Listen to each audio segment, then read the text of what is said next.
ඇත්තටම ගොඩක් සතුටින් මුලින්ම මට නායකත්වය ලැබිච්ච එක ගැන. ඉතින් මම කලින් නායකත්වයේ දරලා දිනවා.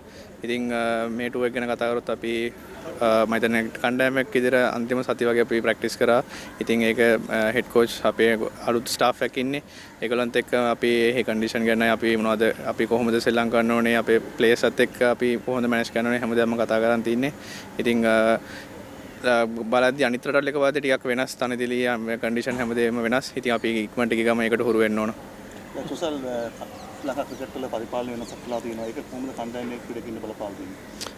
ක්‍රීඩකයන්ට ඒක මම හිතන්නේ බලපාන්නේ නැහැ. ඉතින් අපි කවුරු අපේ පරිපාලනයට ආවත් අපි එන කට්ටියත් එක්ක අපි අපේ ක්‍රිකට් අපි සෙල්ලම් කරන්න ඕනේ. ඉතින් අපිට තියෙන්නේ අපේ ජොබ් එක ක්‍රිකට් එක සෙල්ලම් කරන්න. ඉතින් ඒක පරිපාලන පැත්තේ ඒක ක්‍රිකට් බෝඩ් එක ඩිසයිඩ් කරන එක ලංකාවද තියාගන්න ඕනේ කවුද නැති වෙන්නේ කියන අපේ යුතුයකම අපි කවුරු හිටියත් අපේ ක්‍රිකට් එක අපි සෙල්ලම් කරන එක. කණ්ඩායමේ ආරම්භක විදිකරුවන් කොහොමද හිතලා තියෙන්නේ? පසුගිය කාලේ නිත්‍ය ආරම්භක විදිකරුවන් යුගලයක් අපිට සොයා ගැනීමේදී යම් වාසුදා මත වුණා. ටීටීවී ලෝකුසලාගේ පවා කොහොමද මේ පිළිබඳව අවධානය යොමු කරලා තියෙන්නේ?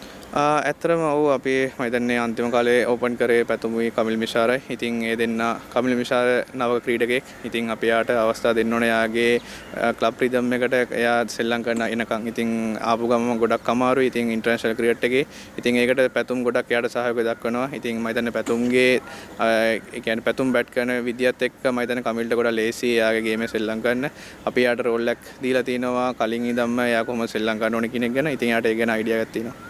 කොහොමද තනතුරු වලට කොහොමද සූදානම් වෙන්නේ? ඇත්තටම අපි ගොඩක් කතා කරලා හොයලා බලද්දී තනතුරු ටිකක් බවුන්ස් තියෙන තනතුරු තියෙන අපි ගියාට පස්සේ අපිට 100ක් කන්ෆර්ම් කරගන්න වෙන්නේ. ඉතින් ඇත්තටම බැස්මන්ලා විදියට අපි කතා වෙලා තින්නේ අපි කොහොමද කලින් මැච් බලලා තින්නේ ඒගොල්ලන්ගේ ග්‍රවුන්ඩ් වල සෙල්ලම් කරපු. ඉතින් අපි බලනවා අපේ පොටෙන්ෂල් එකත් එක්ක අපේ තියෙන ස්ට්‍රෙන්ත් එකත් එක්ක අපි කොහොමද ඒ ගිහලා සෙල්ලම් කරන්න කියන එක බැස්මන්ලා විදියට අපි ලෑස්තිලා ඉන්නවා. නව පුහුණුකරුවෙක් ඇවිල්ලා කණ්ඩායමට සහ තේනිකාර මණ්ඩලයක් තියෙනවා. කොහොමද ඒ අයගෙන් ලැබෙන දායකත්වය සහ කොහොමද මේ තරගාවලියට පෙර සිදුවෙච්ච සූදානම් කරන්නේ?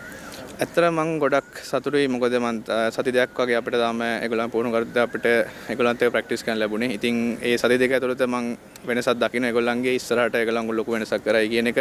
ඉතින් ඒගොල්ලන්ගේ අයිඩියාස් මම හිතනවා අපිට ඔයා හෙඩ් කෝච් මම හිතන්නේ එයා ඉන්දියාවේ කලින් කෝච් කරලා තිනවා. ඉතින් එයා ඒෂියන් කන්ට්‍රි එක කරලා තියෙන නිසා මම හිතන්නේ එයාට ගොඩක් ලේසි වෙයි කියන එක. ඉතින් කවුරු කෝච් කරත් කවුරු ආවත් ප්ලේයර්ස් විදිහට අපි යුතුයකම අපේ 100% මැච් එක දෙන්න එක ප්‍රැක්ටිස් වල හැමදේම කරගෙන. ඉතින් මම හිතනවා ස්ටාෆ් එක පැත්තෙන් මම ගොඩක් හැපි. කුසල PSL එකේ ඔයා ලකුණු 500 ඉක්මවලා ගත්තා. ඒ තරගාවලියේ විදේශ ක්‍රීඩකයෙක් ආපු වැඩිම ලකුණු. ඒ තරගාවලිය තුලින් ඔයා ගත්ත අත්දැකීම් මොනවද සහ මොනවා හරි බැටිං වල වෙනස්කම් කළාද පහුගිය කාලේ තුල? ඇත්තටම මම ගොඩක් සතුටුයි. මම දැන් T20 මගේ අවුරුදු ගානටම මගේ හොඳම ටූර්නමන්ට් එක පාකිස්තාන වලදී මම ලබා ගත්තේ. ඉතින් මම ක්‍රීඩකෙක් විතර ගොඩක් සතුටු වෙනවා. ඉතින් මගෙන් එහෙදි මම ගොඩක් සෑහෙන දේවල් මගෙන් මාත් එක්ක කතා කරා ප්ලේයර්ස්ලා.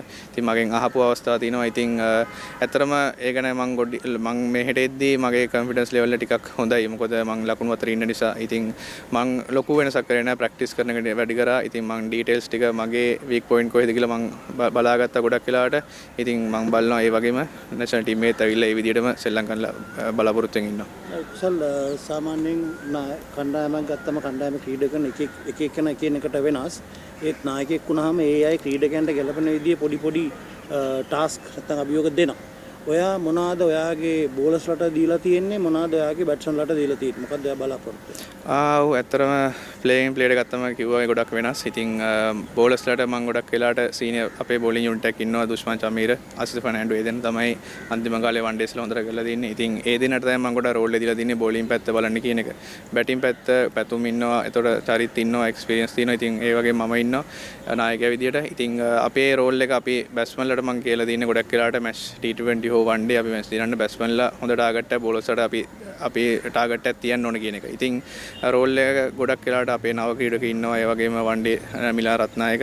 ඒ කියන්නේ එයත් ක්ලබ් සීසන් එක හොඳට කරලා තින්නේ. ඉතින් අපි එයාට දීලා තියෙන රෝල් එකත් අපි ගොඩක් වෙලාට වෙනස්. ඉතින් එයාට කියලා තියෙන යාගේ මොකද බලාපොරොත්තු වෙන්නේ කියන එක. ඇත්තටම ටීම් එක ගත්තම ඉන්න 16 දෙනා මම ගොඩක් සතුටුයි. මොකද එක්ස්පීරියන්ස් ඉන ප්ලේයර්ස්ලා ඉන්නවා. ඒ වගේම යං ප්ලේයර්ස්ලා ඉන්නවා හොඳට සෙල්ලම් කරන. ඉතින් මම ගොඩක් සතුටුයි මගේ ටීම් එක ගැන. කුසල් දින තරගවල ජයග්‍රහණ වලට දීර්ඝ ඉනිම අවශ්‍ය වෙනවා. කොහොමද මේ පිළිබඳව ප්ලෑන් එකක් තියෙනවද?